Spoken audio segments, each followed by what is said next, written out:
This is a preview of my upcoming sales training.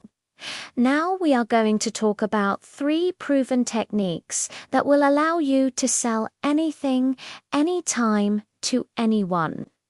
So if you want to master the art of selling, make sure you watch this entire video. Before I dive into the first technique, I want you to know that there are 2 types of salespeople in this world. Those who believe that they are born with the ability to sell, and those who don't believe that they have what it takes to become a great salesperson. Let me ask you a question. How many times have you gone out to dinner and when the bill comes, you feel like you have been ripped off? Now, most of us would probably say never, but the truth is we all have at some point or another felt like we got taken advantage of. The thing is that one of those times had to be recent. Because if it was a long time ago, then chances are you just forgot about it. But the fact remains that you've been had at some point. And the only reason why I bring this up is because I want to prove a point that if you can get someone to buy something from you, then that means that they trust you. They had to have put their guard down at some point, and you managed to fool them into buying something from you without even realizing it. In other words, sales is nothing more than being able to build trust and rapport with your prospects. So much so that they end up trusting your opinion over their own. And that is exactly what I'm going to teach you how to do in this video. These are 3 tried and true methods that will help you sell anything, anytime, to anyone. So please listen very carefully. Let's start with number 1. Know your customer. One of the biggest mistakes that I see new salespeople make is trying to talk as fast as possible, trying to beat their prospect to the punch, if you will, by speaking first.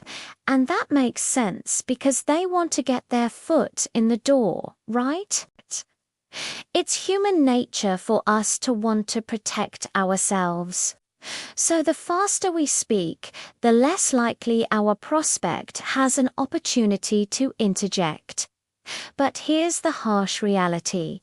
That's not only a horrible way to treat your prospects, but it doesn't work. Why? Because sales isn't about talking, it's about asking questions. You want to understand your customers' needs, wants, likes, and dislikes. Then you need to show them how your product or service solves their problems.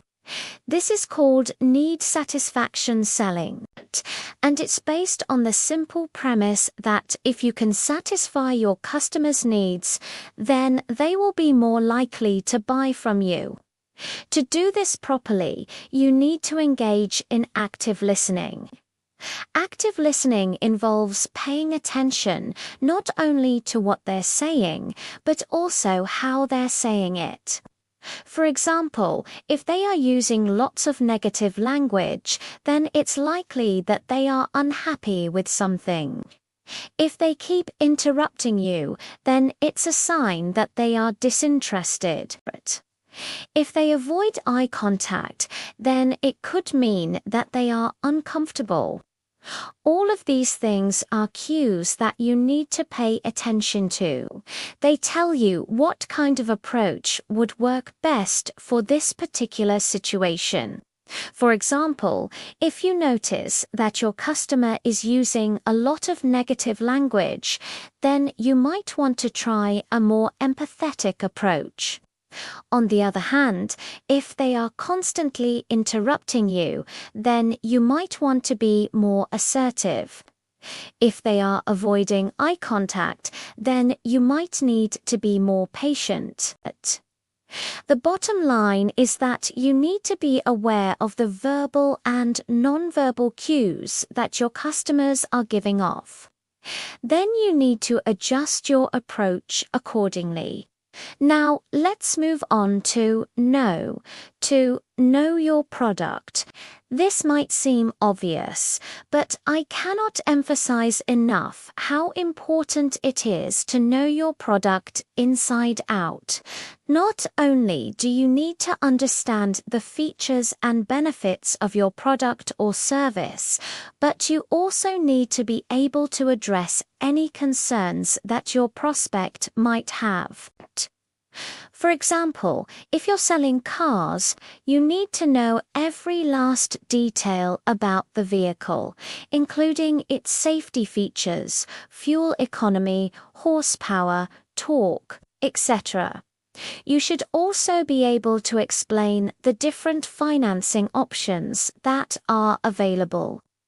Trust me, if you don't know your product, then it shows. Your customers can tell when you refaking it, and it will only take one slip up for you to lose the sale. The same holds true for any other type of sales, whether you're selling software, financial services, or even something as simple as a cup of coffee. You need to know everything there is to know about what you're selling.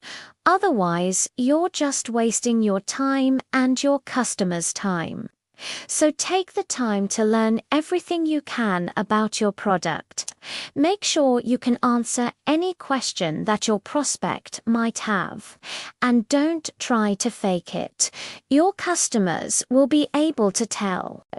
Now, let's move on to know 3, which is probably the most important of all, and that is close effectively. This is where the rubber meets the road, so to speak. It doesn't matter how good you are at building rapport with your prospects, or how knowledgeable you are about your product. If you can't close, then it won't matter. Closing is simply asking your prospect for the sale, and the best part is that it doesn't have to be complicated. There are literally dozens of ways to close a sale, but here are 3 of my favorites. The first is the classic trial close. With this approach, you basically ask your prospect if they are ready to buy. This is a great way to gauge where your prospect is at in the buying process. For example, you could say something along the lines of, "John, based on everything that we've talked about today, it sounds like you really need this product. Are you ready to take the next step?" The second approach is to use a summary close. With this approach, you basically summarize the main points of your sales pitch and then ask for the sale. This is a great way to recap everything that you discussed with your prospect and to reiterate the benefits of your product. For example, you could say something like, "So John, it sounds like you looking for a product that will help you increase sales and improve customer service. Our product does exactly that. Are you ready to get started?" The third approach is to use a question close. This is simply asking your prospect a question that will lead them to say yes. For example, you could ask John, "Do you see how this product could benefit your business?" Or, "John, wouldn't it be great to have a product that will help you save time and money?" As you can see, closing doesn't have to be complicated. If you follow these 3 simple steps, then you will be well on your way to becoming a top sales performer. Now, before I let you go, I want to share with you one final bonus tip that will help you become a better salesperson, and that is always be closing. This is a sales mantra that I live and breathe by. The idea is that you should always be thinking about closing, even when you don't think it's appropriate. For example, when you first meet someone, think about how you could turn that conversation into a sales opportunity. When you meet someone new, instead of thinking about how you can get more information out of them, think about how you can qualify them as a potential customer. Here's an example. Let's say you meet someone at a networking event and they tell you that they are a small business owner. Instead of thinking, oh, I hope this person doesn't try to sell me anything, think, maybe I can help this person with my product or service. By always being in sales mode, you will be able to maximize every opportunity. You never know where a potential customer might come from, so it's always important to be prepared. By the way, if you want to learn even more sales tips, please smash that subscribe button. Also, if you enjoyed this video, please leave me a like because it helps me with the YouTube algorithm. I truly appreciate your support. Thank you so much for watching, and I will see you in the next video.